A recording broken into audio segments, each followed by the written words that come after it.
Telo andro belohan'ny fetin'ny Pasika tsy rototra loatra amin'ny sakafo hohanina mandritra ny fety ny ankamaroan'ny malagasy noho ny hamafin'ny fiainana. Mahatsikaritra izany ireo mpivarotra akoho amam-borona satria dia saika miena isan-taona ny fanjifan'ny olona ny akoho amam-borona. Azo ampandeferina izany hoy ireo mpivarotra. Tsy nahitana fiakarana ny vidin'ny vorona eny an-tsena tamin'ity fety ny Pasika ity raha ny fanazavan'ireo mpivarotra. Mahatsapa nefa izy ireo fa miena hatrany ny fahefa-mividin'ny malagasy tao anatin'ny taona maro izay ka mihavitsy hatrany ny vorona lafo mandritra ny fety iray. Manodidina 5,000 ka hatramin'ny 2 alina ny vidin'ny akoho sy ny gana iray, raha toa ka manomboka amin'ny 4 alina ka hatramin'ny 7 alina ny iray amin'ny gisa izay mahatratra hatrany amin'ny 9 kilao any ho any.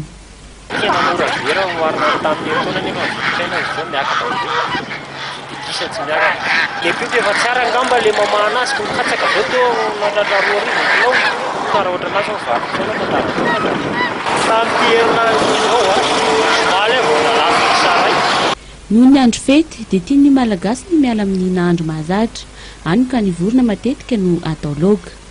Ho an'ireto fianakaviana ireto dia ny gisa no nosafidiana atao laoka amin'ny Pasika sy ny alatsinain'ny Pasika.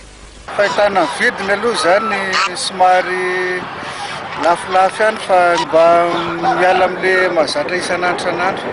Nanambara ireo mpivarotra fa ny fetin'ny Krismasy sy ny fetin'ny faran'ny taona no betsaka kokoa ny mpividy rehefa fety.